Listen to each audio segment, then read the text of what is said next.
order for this season to be a success? And are the Indiana Pacers going to be a one and done team? We're going to talk about that in this live stream.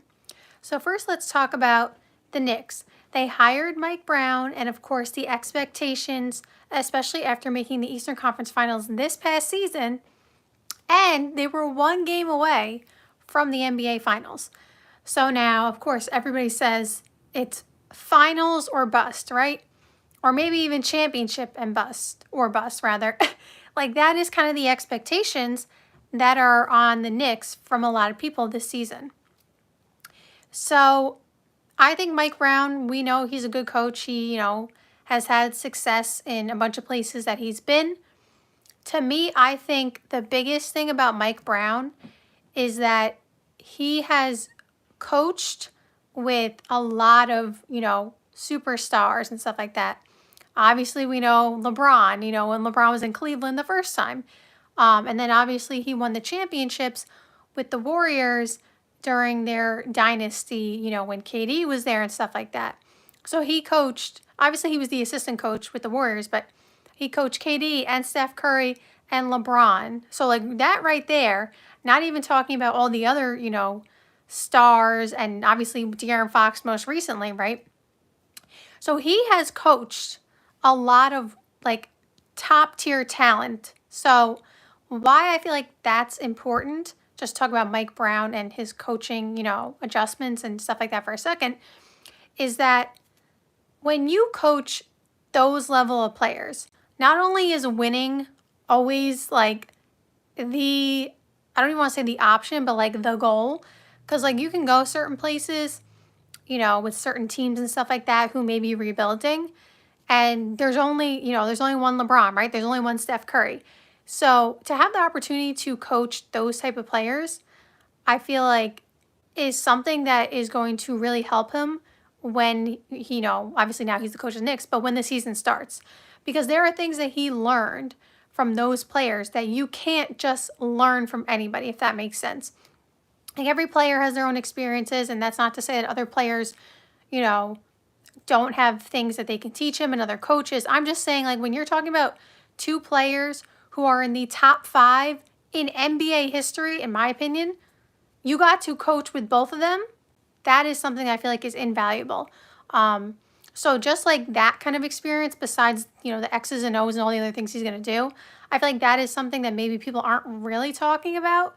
They're more so talking about, what kind of coach he'll be, defensively, his offensive schemes, and all those things are really important. But I'm saying, like, when you have coached the top tier talent, it is something that really can't be taught. So that's my opinion on that. I think he's a good coach regardless. I'm just saying I feel like we should emphasize that. Because he's played in so many different styles as well, like styles of basketball. Like the Warrior style of basketball with Steph Curry and KD and Draymond and Klay Thompson is not the same style he, was coaching with the Cavs and LeBron. So he's been around a whole bunch of different styles. So he has been adaptable. So that's what I'll say on Mike Brown. I think he's a good coach. Coming in, I think they will do well under him. Now to talk about the championship or bust mentality, right? Like I said, that is the mentality around a lot of, media and Knicks fans and stuff like that, just because of their accomplishments last season. I do believe, well, I said it last year. If you watch this page, I had the Knicks going to the finals last year. And that was before the playoffs and everything. Like, it was before they beat Boston, like way back in the middle of the season. I was saying, I think this Knicks team is going to the finals because they had everything that you needed to get to the finals. And they were right there. I know a lot of people did not think they could beat Boston. I was like, they absolutely could beat Boston because a lot of it's about matchups. And I always thought, even when Julius Randle was there, although the team obviously is different now, but like I even thought when Julius Randle was there, I always thought they matched up well with the Celtics. So I felt like if they ever got the chance to play them in the playoffs the last couple of years, I thought the Knicks had a really good chance to win. And so what they do, they beat them in, this year's playoffs. So they were right on track to go to the finals. And then obviously the Pacers had a magical season and obviously took them out, in 7 games in the Eastern Conference Finals. So for my opinion, obviously I feel even stronger this year that they should make the NBA Finals. And that is, obviously because injuries to the Pacers, to the Boston Celtics. Milwaukee is, a little up in the air trying to figure out, what they're doing and stuff like that. We know they signed Miles Turner. They still need a point guard. Obviously, Dame's money's on the books, but he's not going to be on the roster anymore. So they are still working out some things. So you have 3 teams who were in the playoffs last year, and 2 of them were, well, one of them, obviously the Celtics, were considered the best team in the East last year with the Cavs. And then the Pacers obviously made it to the NBA Finals. So those 2 teams you don't have to face. Now, competition is never easy. Like the Orlando Magic, I've talked about them. I love their offseason moves. They got better. Palo is no joke. Like, let's not talk about these other teams like they're a joke, because they're not. The Atlanta Hawks made great moves this offseason. Like, I love the moves that the Atlanta Hawks made. So, and we know Trae Young loves to play at Madison Square Garden, right? So, there's always going to be competition. It's always going to be tough. So, I am not saying that the path is easy and, they should just sweep everybody. That is not my point. But I still believe that this team, this Knicks team, should go to the NBA Finals. And if everything goes right and they stay healthy and stuff like that, I think they will go to the NBA Finals. I think they just have too much talent, and now the pickups of Jordan Clarkson and Gershon Yabusele bolsters their bench. And unfortunately, we all, or a lot of us, feel like they didn't utilize their bench enough last year, which had, a whole bunch of complications, not just because they didn't get production, a lot off the bench because they weren't being played, but also it had, the starters playing really heavy minutes in maybe a game in January where a lot of people felt like they should have been resting, to be fresh for the playoffs. But that's neither here nor there at this point. So Jordan Clarkson can easily get 20 by himself, right? So, like, if Jordan Clarkson scores 20 by himself one night, that's 20 points from one player, remember. So then that takes off so much pressure from Jalen Brunson and Karl Anthony Towns to score. Now, they're still going to have to be top-tier scorers, obviously, but, like, 20 points is 20 points. And you can't just find that anywhere. You know what I'm saying? Like, Jordan Clarkson is a scorer. Like, he's got it. And Gershon Yabusele, can do a little bit of everything, and he's a high-energy guy. So I feel like they really did great with their bench this offseason. So now I feel like they can legitimately go 9 deep easily, and it's not even like a drop-off, so to speak. Like, you go to, like I said, Jordan Clarkson. Let's just say Jordan Clarkson is Miles McBride plays their 6-man role, but let's just say Jordan Clarkson becomes like their 8th man or whatever. I'm not saying he's going to be the 8th guy off the bench, but like if it becomes that, Jordan Clarkson can start on some teams. Like, that is the level of talent that they have off the bench. Now, so I think their roster is really good. I just think as long as they stay healthy, and I think Mike Brown will maximize everybody's talent and get them to play well offensively and defensively, I feel like this team is going to probably go to the finals. Now, I have to see how everything plays out. I'm not discounting the Cavs, like I said, or the Atlanta Hawks or the Atlanta Magic. I'm not saying it's easy, but if I thought the New York Knicks were going to the finals last year, I certainly think they are probably going to the finals this year, given health and all that kind of stuff. So do I think it's championship or bust? I don't know about that. I feel like making the NBA Finals is definitely something that they should be able to do. I don't want to say like have to, because again, there are other good teams. I would say making the NBA Finals is something I feel like they should be able to accomplish. Winning a championship on your first try could be really difficult depending on who they have to, play in the finals. So I feel like if they make the finals and they don't win a ring, I wouldn't look at that as a disappointment. I would look at that as like progress because you made the finals. So I wouldn't say championship or bust, but I would say, I don't want to say finals or bust either, but I want to say like, I feel like they should, be able to make the finals or, at least get to the Eastern Conference Finals again. You know what I'm saying? Like, I feel like if they get knocked out in the first round, it's a little bit of a disappointment, and like I feel like that's okay to say. Like it's not like a failure, like they should just blow up the team, but like I feel like it is kind of a disappointment if they, get knocked out early because of what their aspirations are and because of how they have built this roster. Somebody said your basketball knowledge is so amazing. Oh, thank you so much. I appreciate that. Thank you. I appreciate that. So that's that. And then the Pacers, I want to quickly talk about. So I don't want to say this because I don't ever like to be like mean. But I'm just like wondering, is there a chance that the Pacers could be one and done, so to speak?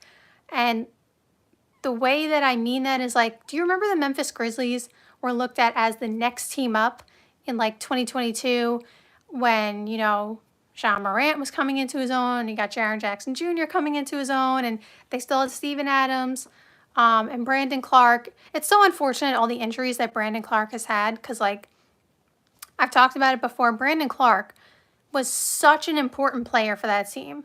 And then he just had like back-to-back major injuries.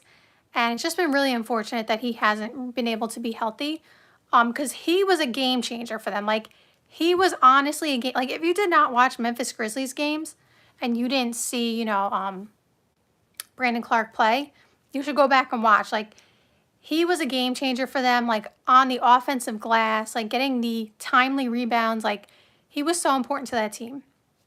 So, obviously, him being injured was, like, a huge loss, in the recent seasons. But that's not the reason they obviously, fell back a bit. There were other things. But I say all that to say, the Memphis Grizzlies were deemed the next team up. Like, they should be the next team to win the championship, and John Morant was going to be the next, superstar face of the league. Like, that was all the talk about them. And it was a quick rise up and kind of a quick rise down due to many factors, not just one thing. And so the Pacers don't have that same scenario. Like, they're not having the same issues that the Grizzlies had. And again, no disrespect to the Grizzlies, of course. Like, it's really hard to win. Like, we see teams all the time put all their chips on the table to win. It doesn't work out and they have to restart. Like, there's only one champion every year, right? Like, there's only so many opportunities you get. So let me just be clear. It's not easy, and I don't fault teams for trying and then having to rebuild and stuff like that. It happens. Sometimes it works out in your favor, sometimes it doesn't. But I say all that to say, for the Indiana Pacers, Tyrese Halliburton will be back after, this season, this next season. He'll be back for 2027. But my concern and question for them is they still have everybody else, but they lost Miles Turner. And if you were on that live stream when I talked about the Miles Turner thing, going to Milwaukee, I get it. Like I said, it's not my money. I understand paying, millions of dollars in luxury tax is not fun, especially when Tyrese Halliburton is hurt for next season. But to me, it didn't make sense that they did not pay him. That's just my personal opinion. That's not like a shot at the Indiana Pacers. Again, I get it. But we are talking about slight luxury tax. Like, they were not going into any of the aprons. They were not going to have any restrictions. All it was literally luxury tax money. And Miles Turner wanted to be there. Like, he wanted to be there. And I don't know if this is true. So I just saw a report that came out that they offered him 3 years, $60 million. I don't know if that's true. But 3 years, $60 million, as opposed to 4 year, $107, is a huge difference. And again, I said when that contract came out, it's not an unreasonable contract for Miles Turner. Like, that is not unreasonable at all. So, like, I was shocked that they didn't, pay him to re-sign him. Because, again, that's not unreasonable. So, like, if Miles Turner was asking for something in that range, maybe even a little less, because maybe he would take a tiny bit less just to stay with the Pacers. But if the numbers are true, that it was 3 years, 60, and he got that from the Bucks, and it was that far off, I just don't get it. So my whole point here is Miles Turner was one of the most important players on this roster. He has been there since he was drafted. Like, he is the longest tenured Pacer. Like, he is so important to that team. And there's nobody on the market that they can go pay and find that replaces what Miles Turner does. Like, there's not that many guys who do what he does. And even if there is, they don't have the money to pay someone $30 million, right? Like, they had the access to pay him because of bird rights. Like, even when Tyrese Halliburton's Supermax kicks in, they would still have the money to pay him because they have his bird rights. So the fact that they kind of just let him go, to me, makes me feel like, I don't know, like they might be, I don't want to say they'll be one and done because they have so much talent and potential, but it's like, we saw it with the Memphis Grizzlies. Like I said, I don't know where it's going to end up for the Pacers, but like if they can't find a replacement for Miles Turner, I don't know how they're going to, I just don't know. I just don't know. I don't want to say it's a one and done for them because like that's tough, like to go out like that. But it's just a tricky situation. So obviously we hope Tyrese Halliburton comes back soon and healthy, but I don't know. It's just a tricky situation. Somebody said, did I mention still got 6th man of the year Pritchard? LOL, sleep on the Celtics all you want. Well, Jason Tatum's not there, so I don't think anybody's sleeping on the Celtics, but like Jason Tatum is Jason Tatum. He is their, number one option. They traded Drew Holiday and Porzingis. Like, they made all these moves to get under the luxury tax, knowing that they probably weren't going to be able to contend for a championship next year. And so without Jason Tatum and then obviously losing Drew Holiday and Porzingis, I don't think it's sleeping on the Celtics by saying that they're not a championship contender, because next year, rather, like specifically for next year, because they don't have Jason Tatum. They lost some players. Like, I don't think anybody's knocking the Celtics. I think everybody understands why they did what they did. But I don't see them as a championship contender next year. Now, maybe they'll surprise everybody and Jaylen Brown will be, an MVP candidate and stuff like that. Like, maybe, but I don't see them as coming out of the East next year. I just don't see it, but maybe they'll surprise us. So, thank you guys so much for watching this live stream.